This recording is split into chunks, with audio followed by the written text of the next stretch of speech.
Alfa Romeo's long-rumored return to the US is finally happening. The 4C is the car leading the charge, and we couldn't be happier. Consider the following: a lightweight carbon fiber construction, manual steering, a twin-clutch transmission, and a respectably powerful Turbo 4. The optional racing exhaust on this particular example doesn't even have a muffler. The 4C's bullet points are an enthusiast's dream list. And to that end, you have to wonder how a car so devoted to being fun made it through accounting.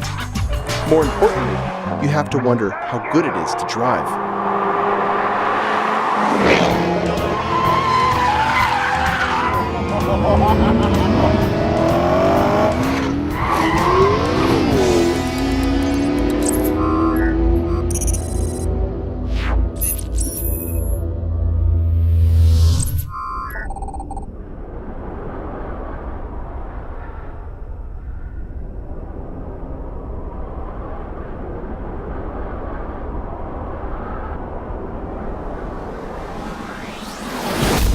237 horsepower, 258 pound-feet of torque, and launch control help propel the 4C to 60 miles an hour in 4.1 seconds. The quarter mile comes in 12.7 seconds at 106.7 miles an hour.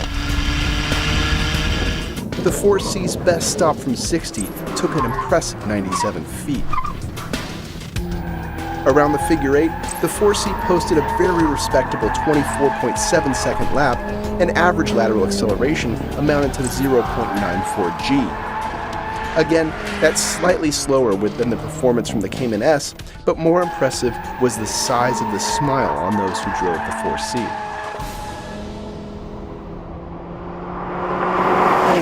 One of the first things you notice when driving the 4C is it's not a car in the transportation sense of the word. You don't buy this to get from one place to the other.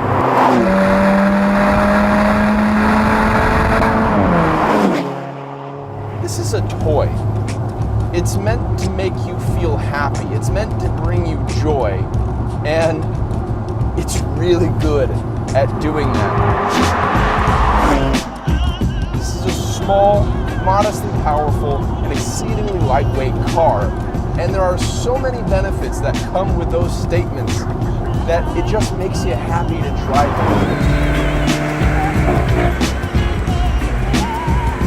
It makes use of a lot of advanced materials, carbon fiber, and then the aluminum structures on the front and the rear.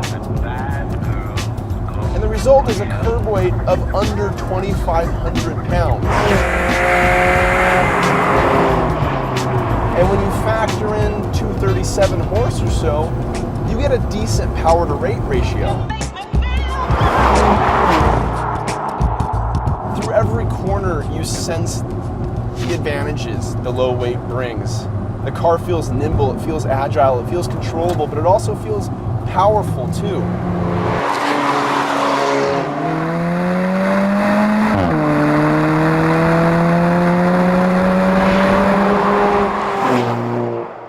This engine has a lot of character. It's a 1.7 liter turbo, direct injected, single scroll turbo, and it makes peak boost around 22 pounds.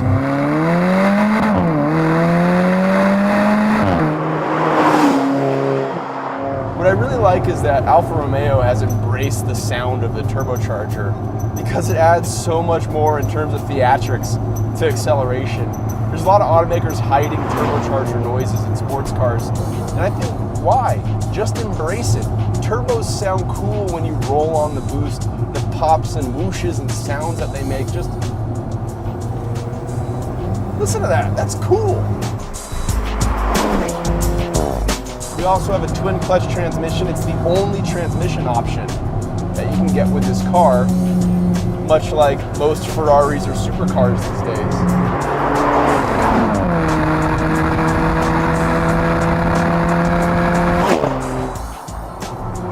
And considering the technology this car has, the materials and so on, it essentially is a $55,000 supercar. Also, this car has no steering assist. It's a manual rack. And if you spend a lot of time in cars with steering assist, forget the joy that a manual rack can bring to the driving equation.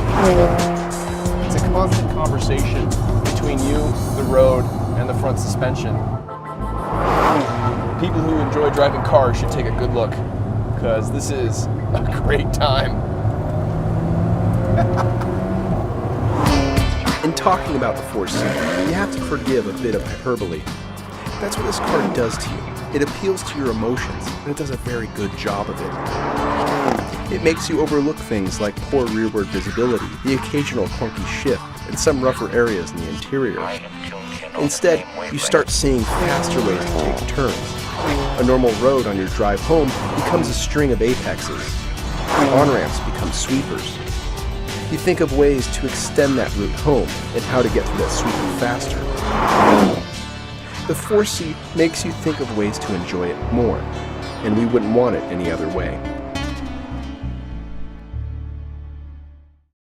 The Alfa Romeo has the loudest door chime, or ignition chime, you will ever hear.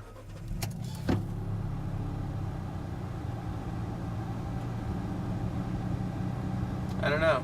That's pretty quiet. Sounds pretty quiet. That's pretty quiet. Maybe we have to kill it. Okay, we're getting out of the car. I'm out of the car. Okay. I'm getting into the car.